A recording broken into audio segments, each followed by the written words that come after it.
कार्यक्रम में आपका बहुत बहुत स्वागत करता हूं। 3 जून 2021 से शुरू हुआ ये सफर निरंतर जारी है और इस सफर में दुश्वारियां भी हैं, उपलब्धियां भी हैं, बरसते हुए फूल भी हैं तो आलोचनाएं भी हैं। अपनी पहचान मिटाने को कहा जाता है, बस्तियां छोड़ के जाने को कहा जाता है, पत्तियां रोज गिरा जाती है जहरीली हवा और हमें पेड़ लगाने को कहा जाता है।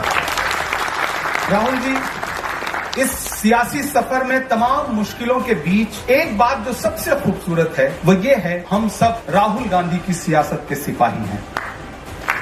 मुझे आज भी वो सुबह याद है जब कन्याकुमारी में समंदर के साहिल पर खड़े होकर के 7 सितंबर 2022 को आपने कहा था कि मैं 4000 किलोमीटर पैदल चलूंगा और एक नारा लगाऊंगा, नफरत छोड़ो, भारत जोड़ो। अल्पसंख्यक विभाग आपके कदम से कदम मिलाकर चलता रहा। मुझे बताते हुए खुशी भी है कि यूं तो हम सब आपके साथ चले थे, लेकिन अल्पसंख्यक विभाग के 7 साथियों ने भारत यात्री बनकर आपके साथ कन्याकुमारी से कश्मीर तक 4000 किलोमीटर का सफर किया था। किसी ने मुझसे उस वक्त पूछा था कि राहुल जी ने इतना लंबा रास्ता क्यों चुना। मैंने जवाब में सिर्फ इतना कहा था कि राहुल जी दूरदर्शी व्यक्ति हैं, वो जानते हैं जब तक नफरत कम नहीं होगी तब तक भाजपा कम नहीं होगी।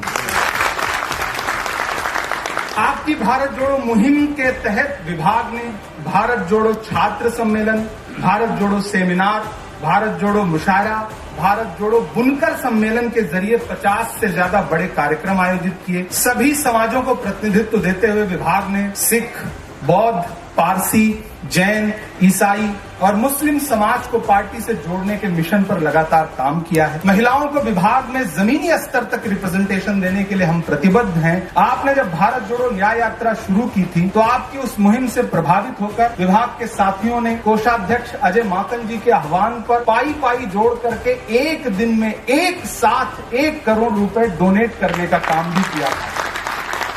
जब देश का मीडिया दंडवत हो चुका हो, जब सोशल मीडिया झूठ फैलाने की मशीन बन चुका हो, ऐसे में हम अल्पसंख्यक समाज के साथियों के बीच फैले हुए उस भ्रम को दूर करने में भी लगे हैं, जो हमारी तरफ ये सवाल उछालते हैं कि आखिर कांग्रेस ने अल्पसंख्यकों को दिया क्या। तब हम उन्हें बाआवाज़े बुलंद बताते हैं कि वो कांग्रेस पार्टी ही है जिसने डॉक्टर जाकिर हुसैन को इस देश का राष्ट्रपति बनाया।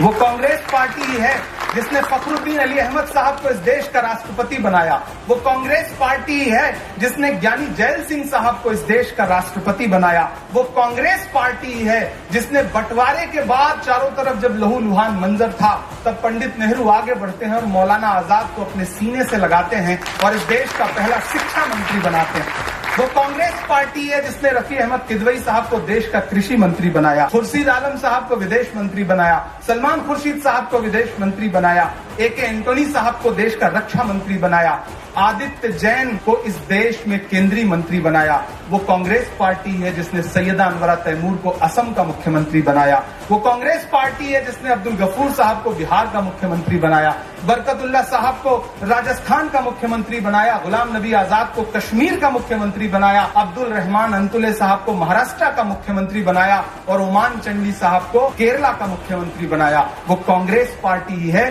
जिसने एक दिन खामोश से रहने वाले डॉक्टर मनमोहन सिंह साहब को इस देश का प्रधानमंत्री बनाया।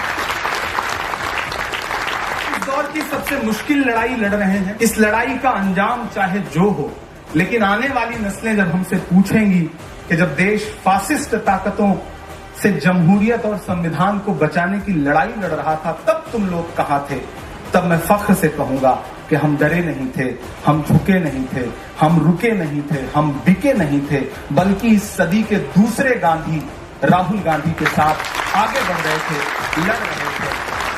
खौफ नहीं जिसे मुरझाने का, हम उस गुल के साथ खड़े हैं। कैसा भी दौर आए लेकिन हम राहुल के साथ खड़े हैं।